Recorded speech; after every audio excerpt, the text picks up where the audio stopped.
Hello, my name is Corey Latte. I'm trying to be an entrepreneur. I'm trying to start some businesses. And today is July 16th, and today I'm going to be doing a little video diary of me documenting my process to becoming a certified personal trainer. So I currently am studying for the NASM CPT exam, and I have finished, well, I've read 6 modules, taken quizzes, passed all of them, and done reviewed the lecture videos, all that good stuff. And I've been doing table 7.6 for the assessments, training concepts, and program design.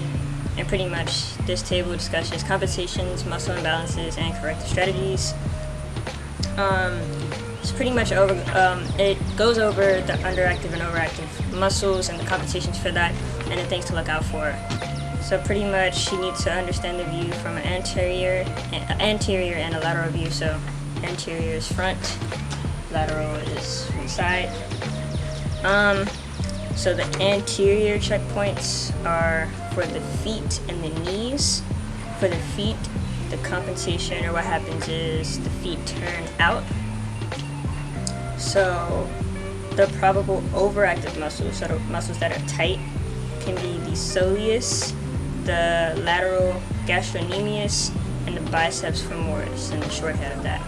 And the possible underactive muscles are the medial gastrocnemius, so that'd be the inner gastrocnemius, medial hamstring complex, and some 3 things that I never seen before.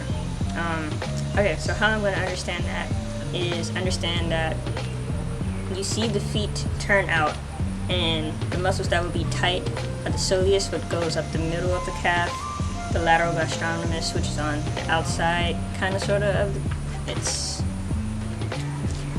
this. Maybe I should.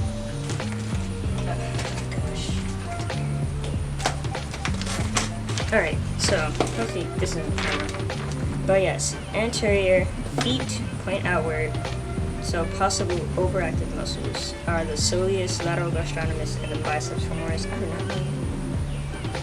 Biceps femoris. I think that's this. Lateral gastrocnemius and soleus. So tight is seeming like the right side, and the underactive muscles, so the muscles that are kind of weaker and they're not really doing their job. Medial gastrocnemius. Here. Medial hamstring complex. I think that's kind of in here, and I don't know what the gracilis, sartorius, or is. I don't know, none of them joints are. And then so another thing for the anterior view, something we'll be looking out for is the knees. And if the knees move inward, you got the adductor complex.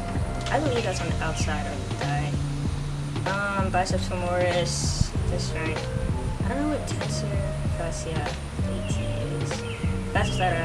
Vastus lateralis is the outer quad. And so those would be tight. So the outside is seeming like what is commonly tight. And underactive muscles would be the glutes, medius and maximus, and the vastus lateralis oblique. And I assume that is the inner quad. So from a lateral view, you have the lumbo-pelvic hip complex, I think. Yeah. And so one of the compensations is an excessive forward lean. And involved in here is the soleus, gastrocnemius, which are also evident when the feet are pointing out. You have the hip flexor complex, so that's like up here, and then the abdominal complex. And I guess like if you're excessively leaning, yeah, your calves are not stretching out basically, and your hip flexors are not working right, they're tight.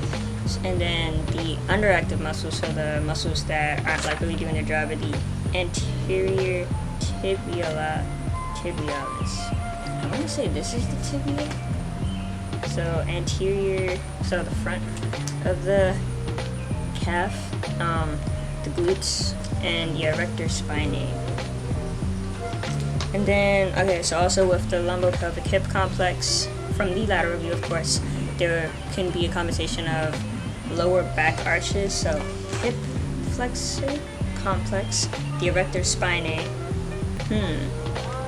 So those are kind of switched. So with the excessive forward lean, the underactive muscle will have the erector spinae, but the overactive muscle for the lower back arch would be the erector spinae. So something to keep in mind. And latimus dorsi. So yeah, overactive, erector spinae, latimus dorsi, hip flexor complex. And underactive, of course, again, the glutes. So glutes tend to be underactive, hamstring complex, intrinsic core stabilizers. So, and for the last part of this, for the lateral view, will be the upper body. And so one of the compensations can be arms falling forward. This will mean that your lats are overactive, too tight. Teres major is overactive, and your pecs. And something that is underactive would be your mid to lower traps, rhomboids, and rotator cuff. Alright, so I don't understand nothing I just read. But I'm going to study it, and then I'm going to say how I study it, and we're going to see if I did better. So yeah, but let's see how we do.